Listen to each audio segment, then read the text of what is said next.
A Course in Miracles. Text, Chapter 13. From Perception to Knowledge. Section 3.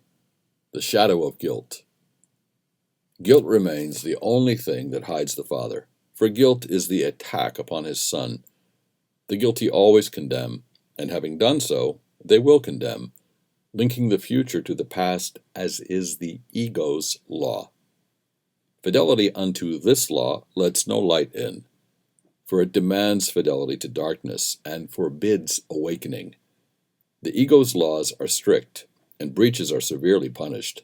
Therefore give no obedience to its laws, for they are laws of punishment, and those who follow them believe that they are guilty, and so they must condemn. Between the future and the past, the laws of God must intervene if you would free yourselves. Atonement stands between them like a lamp that shines so brightly that the chain of darkness in which you bound yourselves will disappear. Release from guilt is the ego's whole undoing. Make no one fearful, for his guilt is yours, and by obeying the ego's harsh commandments, you bring its condemnation of yourself, and you will not escape the punishment it offers those who obey it. The ego rewards fidelity to it with pain, for faith in it is pain, and faith can be rewarded only in terms of the belief in which the faith was placed. Faith makes the power of belief, and where it is invested determines its reward. For faith is always given what is treasured, and what is treasured is returned to you. The world can give you only what you gave it. For being nothing but your own projection, it has no meaning apart from what you found in it and placed your faith in.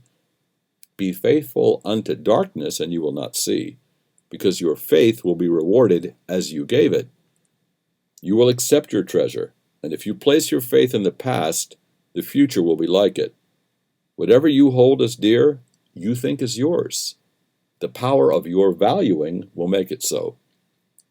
Atonement brings a reevaluation of everything you cherish, for it is the means by which the Holy Spirit can separate the false and the true, which you have accepted into your minds without distinction. Therefore, you cannot value one without the other, and guilt has become as true for you as innocence.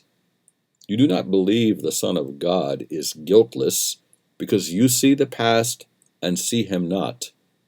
When you condemn a brother, you are saying, I who was guilty choose to remain so. You have denied his freedom, and by so doing, you have denied the witness unto yours. You could as easily have freed him from the past and lifted from his mind the cloud of guilt that binds him to it, and in his freedom would have been your own. Lay not his guilt upon him, for his guilt lies in his secret that he thinks that he has done this unto you. Would you then teach him that he is right in his delusion?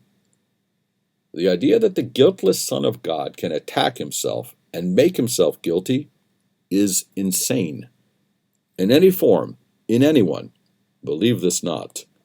For sin and condemnation are the same, and the belief in one is faith in the other, calling for punishment instead of love. Nothing can justify insanity, and to call for punishment upon yourself must be insane. See no one then as guilty, and you will affirm the truth of guiltlessness unto yourself. In every condemnation that you offer the Son of God lies the conviction of your own guilt. If you would have the Holy Spirit make you free of it, accept his offer of atonement for all your brothers, for so you learn that it is true for you. Remember always that it is impossible to condemn the Son of God in part. Those whom you see as guilty become the witnesses to guilt in you, and you will see it there, for it is there until it is undone. Guilt is always in your own mind, which has condemned itself. Project it not, for while you do, it cannot be undone. With everyone whom you release from guilt, great is the joy in heaven, where the witnesses to your fatherhood rejoice. Guilt makes you blind, for while you see one spot of guilt within you, you will not see the light. and by projecting it, the world seems dark and shrouded in your guilt. You throw a dark veil over it and cannot see it because you cannot look within. You are afraid of what you would see there, but it is not there. The thing you fear is gone. If you would look within, you would see only the atonement, shining in quiet and in peace upon the altar to your Father. Do not be afraid to look within. The ego tells you all is black within you and bids you not to look. Instead, it bids you look upon your brothers and see the guilt in them. Yet this you cannot do without remaining blind. For those who see their brothers in the dark, and guilty in the dark in which they shroud them, are too afraid to look upon the light within. Within you is not what you believe is there and what you put your faith in. Within you is the holy sign of perfect faith your Father has in you. He does not value as you do. He knows himself and knows the truth in you.